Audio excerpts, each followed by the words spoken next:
มาท่านก้อยค่ะมาซุ้มเจ้าไก่เท่าเห็นอยู่ไก่เท่านี้กันเอามาถ่ายบนไก่นะจ๊ะมาจ้าพี่น้องเราจะมาถอนหอมเรานะคะเก็บหัวหอมเรานะคะมันก่อยแล้วดูสิก็ได้นะจ๊ะถ้ารู้อย่างนี้เราก็ปลูก3 แปลงไปเลยขนาดเราบ่งามปานใดเด้อพี่น้องแต่ว่ามันเป็นหัวค่ะสวัสดีอีกรอบเด้อพี่น้องปองปลายไปสุขคนพี่น้องสบายดีพี่น้องเอ้ยพดแล้วเราก็มันสิมาเก็บวันนี้แล้วงานเขาจังสีหาแนวมาปลูกใหม่ผู้ดีได้แนวเลยเนาะแม่พี่นาเขาจังบริสุทธิ์เขาจะบ่ต้องซื้อเดี๋ยวเขาจะบ่ต้องไปขอน้ำเห็ดเตียวตุยอันนี้เขาก็ซื้อในตลาดมันเป็นบ่อเลยกะนั่งเอาหายน้ำน้อยนึงบ่มั้งบ่จืดเนาะน้อยเดียวนึงได้เขาซื้อเอาน้ำหนักหรือเขาซื้อเองซื้อในตลาดเลยดิงามแห้งเบิ่งแง่พี่น้องได้มาด1แล้วเบิ่งแง่มาดบักใหญ่งามบ่ได้ต่างกันก็ของเจรานเลยนี่ของเรางามแห้งพี่น้องลายอีหลีเนาะสำหรับสิเอาเงินนะเราก็ไว้ปลูกปีหน้าได้นั่นนะที่เราเก็บไว้แหละบ่เห็นเราว่าแล้วว่าเราแบ่งให้แม่ค้าอยู่แม่ค้ามาซื้อแล้วว่าทยอยแบ่งเราปลูกย่ามหน้าน่ะมันปลูกยากเด้มันเป็นราคาหอมนั่นเราก็สิมุ่งไว้โลกหันโลกบ่ได้มันโลกบ่ขึ้นมันโลกบ่ขึ้นได้เท่าไรหัวเงาหนึ่งนะบัดเฮาปลูกอันเดียวเนาะหัวเดียวได้เฮาเสียบนั่นอันนี้เฮายังว่าเฮาเสียบทีไปได้นี่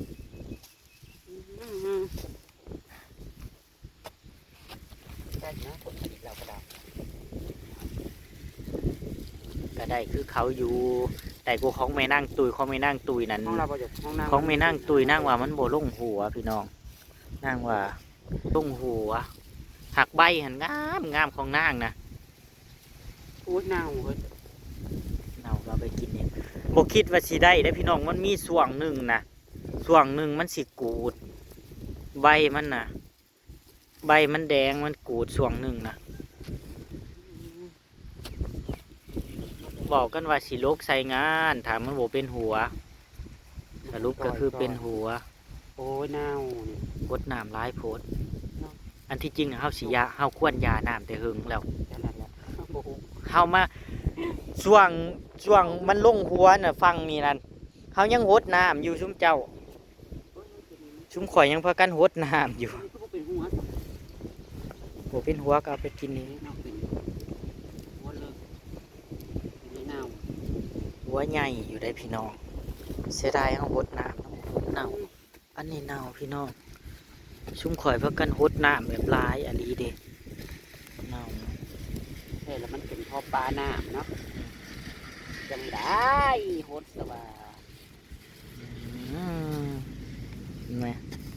สะออนน้ำบ่ผลผลิตชุ่มข่อยบ่มองปูมองห้าปลายเต้านะนะรักเลยแต่ว่าหัวบ่ใหญ่เลยปีนี่ของเรานะอันนี้เฮาบ่ได้สอมเด้ตื่นว่าคันแม่นเฮาสอมเฮาลีใบเด้มันหัวใหญ่หัวงามเฮาขี้ขาดอันนี้ใบมันตั้งมาบ่ได้กินเลยปันนี้เราก็บ่ได้เก็บบ่ได้ลีบ่ได้นะบ่ได้ลีกินก็กินแต่ดอกมันน่ะได้กินข่อยเอาไปต้มใส่มาม่าแซ่บดอกมันกินข้าวกับหยังมื้อแรงนั้นมื้อแรงเราจะกินเราก็สิไปย่างไว้มองอันนี้เหล้าไก่อุ้ยเขาจะได้มาอันแนวอันนั้นพอดีเอาข้อไก่คือเบาหน้ามันนะเฮ้ยแล้วงานก็เขาสิให้ลำไยมาเฮ็ดฮะพอดีมืองานพอดีนั่นหอยโซ่เขาเบิ่งโชว์หัวหอมนี่บ่จะหอมโชว์หรอนี่จะหอมเมียเขาต้องให้หอมเมียนะเธอเฮ้ยเขาบ่ให้หอมดอกเขาให้หอมพี่น้องข่อยตื่นเต้นเขาสิให้ข่อยหอมเมียวันตายบ่หอมสิตายบ่เฮาคนหนึ่งเด้อว่าอลีข่อยเป็นคนที่บ่มักไปเจอตอนหน้าผู้หน้าคนนะพี่น้องว่าอลีถ่าเรื่องแบบว่า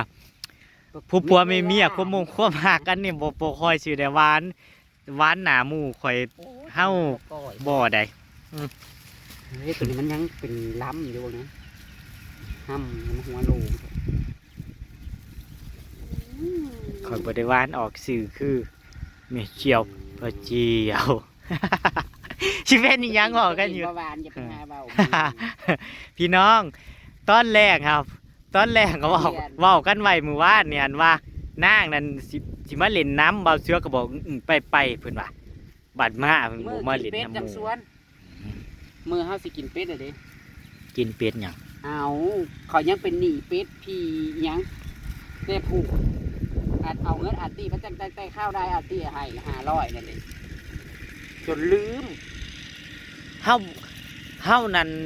เฮานั่งคิดอยู่มื้อเฮาว่าเอาพวกนี้พากันลืมบ่คือจังว่าพากันกินไปแล้วเด้ มันมีหลายที่เด้หลายคนที่เพิ่นซื้อ เอ้าคันสั่นกับพี่เพิ่นมาหามื้ออื่นคือบ่กินเลยซะ PFC เพิ่นมาหา มัน มื้อ ก็ อื่น บ่เกี่ยวกันเฮ้ย โอ้แม่น อัน แล้ว นั้น เนาะ FC เลี้ยง อันทีมงาน อันนี้ FC มาเฮาก็ต้อนรับมันก็ตาม เฮาจักสิเอาหยังตอนรับเพิ่นมื้ออื่นพี่น้อง หยังก็ได้ ปิ่งเขียดบ่ เขียดได้ เพิ่นอยากกินเขียด ก็แล้วว่าจะ สันฮู้อยู่ว่าสันสิเอาหยัง เราหัวเราอยากกินซีชู เพิ่นมื้อเด้ล่ะมื้อเพิ่นขึ้นมื้อน่ะเพิ่นเบิ่งคลิปเฮาไปกินอยู่บ้านอ้ายแขกมื้อนั้นเด้ล่ะเพิ่นก็เลยบอกว่าอันนี้มันเป็นรสชาติยังไงลีโอเพิ่นว่ามันเฮาก็เลยบอก บ้านเพิ่นกับมาล่ะ เฮาก็ตอบบ่ถือเฮาก็เลยตอบไปว่ามันก็เผ็ดมันก็มันเผ็ดแล้วแต่คนชอบเฮาก็เลยเพิ่นบอกเอ้าวันที่พี่ไปหาทำให้พี่กินหน่อยนะเพิ่นว่ากินเสสวน ได้ค่ะ เฮ็ดเสสวนให้เพิ่นกินเนาะ อุ้ยเฮ้ยเดี๋ยวเราตึกเด้อนี่เขาก็ได้ซ้ำอยู่จ้ะเสียมคนก็จะมา ดินแข็งแฮงเอื้อยบัวไปแย่ไข่หมูแดงพี่น้องมื้อนี้ ว้าวแล้วก็นอน เฮาจังไป เออ พอดีแล้วเฮาจัง อยากกินออมใส่ขี้เหล็กเคย จะเอา แซ่บใดออมใส่ขี้เหล็กนั่นเฮาคนหนึงบ่มักกินออมขี้เหล็ก นางบ่คยกินพี่น้องอยู่น้ำแม่น่ะนางบ่เคย ว่าอหลีบ่เคยกิน อันนี้บ่เคยกินเลยเอ้าแม่เฮ็ดก็บ่กิน มาอยู่น้ำเมียนี่มีน้ำแม่ทีเมียครับ ข่อยมากินเป็นอยู่นี่ว่าอหลีกินซุมเพิ่นพากันเฮ็ดแล้วเบิด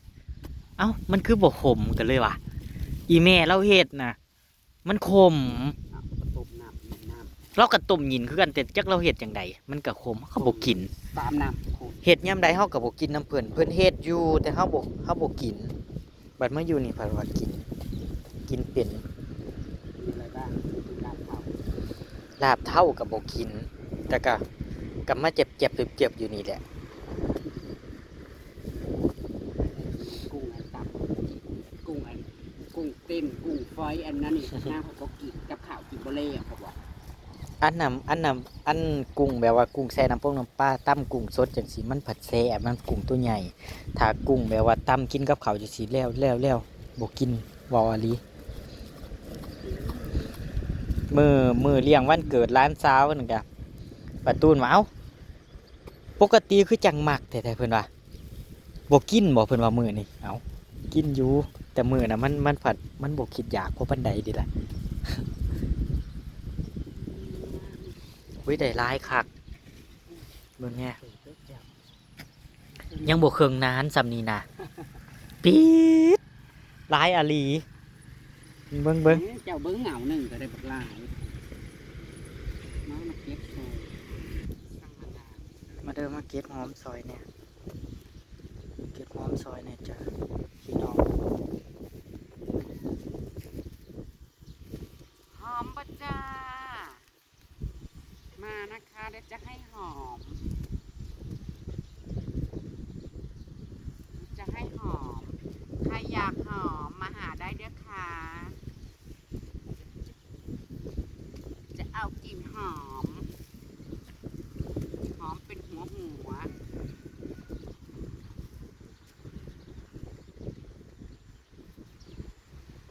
มันรอดนะรอดมันนะรอดนะเหนื่อยเพียงใดจะทุกข์เพียงใดโปรดรู้อะไรกันซอยสลับลาบกันป่าพี่น้องลาบป่าเพียนี่เนาะตรงนี้ยังมีสัตว์ข้อและ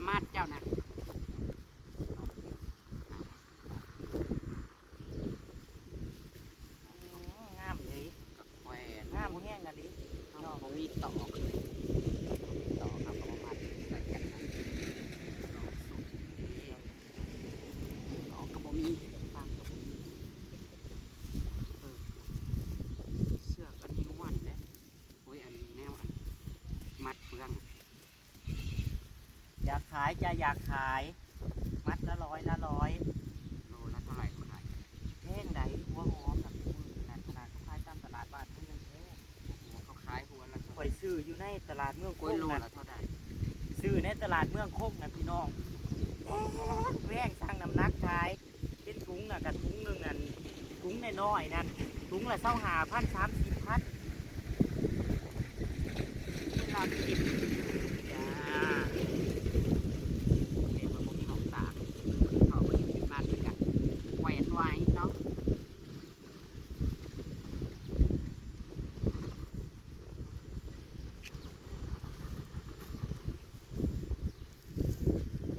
มันที่ลบไปกินน้ำเลยดิถ้าลบกับหน้านี่บ้างอย่างเงี้ยปีนี้กับงานเจสีกับรีหูพี่น้องเลยแต่ว่าในบ้านเนี่ยกันหลาย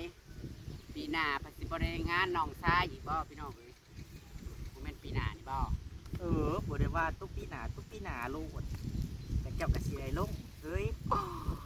เอ้ย คนละเมื่อยไปโลดพี่น้องงานข่อยว่า เขา เมื่อย แม่ เลย แห้งจ้องโต ปรับ ไว้ เป็น เฮ็ด ไข้ น้ำกับปุ้นแหละจ้องโตลูกไผ่บนเฮ็ดน้ำกับปุ้นตัวเฮ็ดน้ำกับปุ้นแซ่บเป็นว่า ลูกชายจะ แล้วก็บุญเดือนสี่นี่ก็บุญเดือน4เดือน5ก็บุญเป็นบุญใหญ่ในบ้านนั่นเราคนคือกันก็สิได้ลงอีกน้ำกับปุ้น คันเป็นบุญนะบ้านเพิ่นน่ะมันเมื่อยพี่น้องเล่าเฮ็ดคือแบบ แต่ว่าง านบุญ แต่ว่าปีนี้ขายเฮ็ดเด้อกับปุ้นเอาไปตั้งไว้เลยเขา อื ตั้ง มแม่น พอมีแห่งเป็นชั้นต้องเสิร์ฟเป็นเจ้า เฮ็ดเป็นตั้งนี่ก็คันเฮ็ดก็สิตั้งไว้โลดบุญเฮ็ดเป็น2 จุดตั้งไว้โอ้ยเป็นจังสิบ่ดีเฮ้ยใครก็เฮ็ดแล้วนั่นมันง่ายดี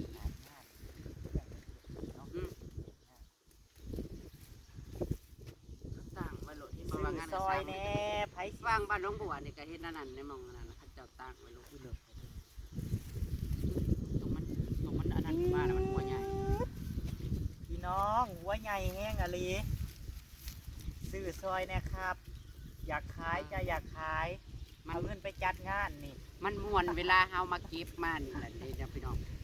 เบิ่งใน อ๋อ สมง อันนี้ หัวใหญ่แท้ คือความสุขของคนปลูกเนาะ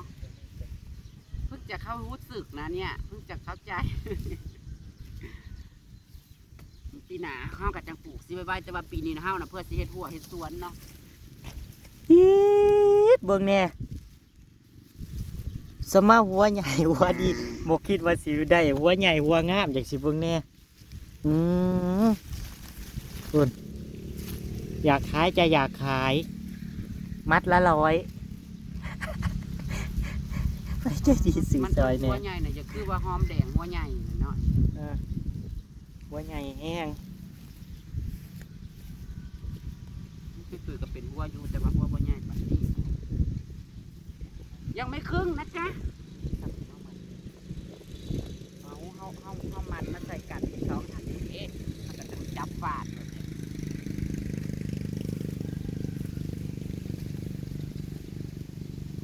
หัวใจคนเหงาหัวใจคนเศร้าแต่เศร้าจนคำ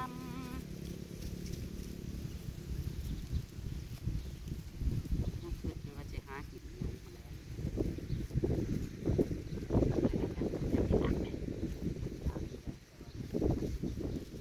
แห้งเป็นพวกไก่พวกดีนะจังสิข่อยเห็นข่อยอยากหาสมอแค่คนคิดข่อยอยากหาข่อยกินบ่ลงมันอยากกินแบบน้ำน้ำมันอยาก แก กิน แบ แบบ บปลากระป๋องสิ จังสิ แก อยา ปลาก กระ กิ ป๋อน ง แบ มา บส สุ ด ด นุ่มสดนะ แกงปลากระป๋องใส่เส้นร้อน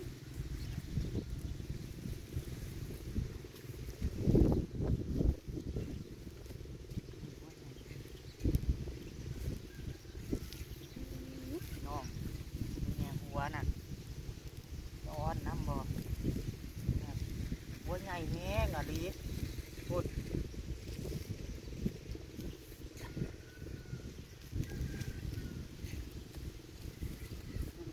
นายว่าบริ มเนาะพักหอมบัวสีขาว ของอันเจ็ดดอกไม้ โอเคดอกไม้หอมบัวสีขาวพี่น้องผมเพิ่งเคยเห็นคนคิดว่ากระเทียมมือนั้นแล้วออกกับโบแมนได้กระเทียม มันก็มีทุกอย่าง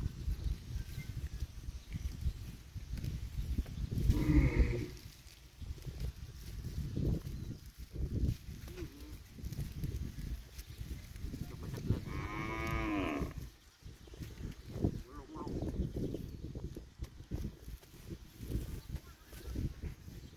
ฮะไล่กระบอมหัวน่ะเมามา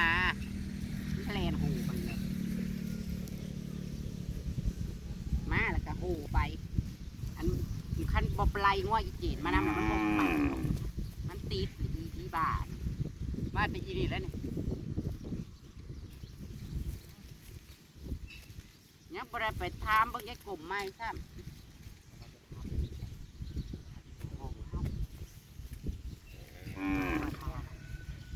หางัวบ่ได้เลยพี่น้องเอ้ยหางัวบ่ได้ อายุดอกเราทั้งเรื่องกลุ่ม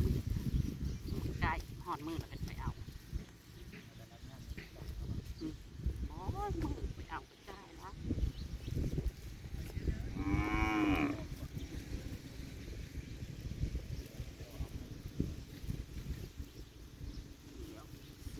อาหารเมื่อวานนี่ก็8,000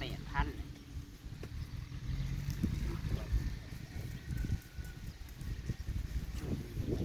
คันมันบ่ได้นั่นแหละที่เขาบอกส่งฮะโอ้ยังไม่ทันขายดอก พักโฆษณาก่อนพี่น้อง สวยงามพี่น้องเลย แม่งอะดี สวยงาม พี่ตะหัวใหญ่ๆบ่คิดว่าสิได้งานอย่างสิพี่น้องเบิ่งเนี่ยงามแฮะใบมันยังบ่นั่นซ้ำ ตอนนั้นมันก้อยเหรอ ใบมันยัง จะสร้างมันให้มันเหี่ยวเองมันอยากยันมันรีบเหรอเอากับแควนไว้บ่ยากดอกสิไปเว่ามันอยู่เพื่อนผู้ไปพี่น้องคลิปนี้กะมืออื่นห้าจังมัดอันนี้แล้วพวกนี้จังมัดแล้วลงไปเบิ่งงัวน้ำยายกลมซะก่อนไปทำแล้วก็ก็ฝากเป็นกำลังใจให้สังพ่อเมียหาอยู่หากินจนได้เด้อจ้าพี่น้องขาอย่าหมอจอดจันไก่ฮอดงานเข้ามาแล้วกะเตรียมงานเตรียมการมืออื่นก็สิลงไปหาหม่างอันนี้ลงมาไว้เฮ็ดหม่องลังถวยลังบวงอีกนะจ๊ะเฮ็ดไปมือละนิดมือละหน่อยมักพริกข้าวคั่วกะอีกจัก2-3 มื้อก็สิได้ขัวมักพริกข้าวคั่วเนาะ จ้า ลังถวยลังบวงไว้เนาะพี่น้องไปตามคลิปหน้าพี่น้องสวัสดีจ้า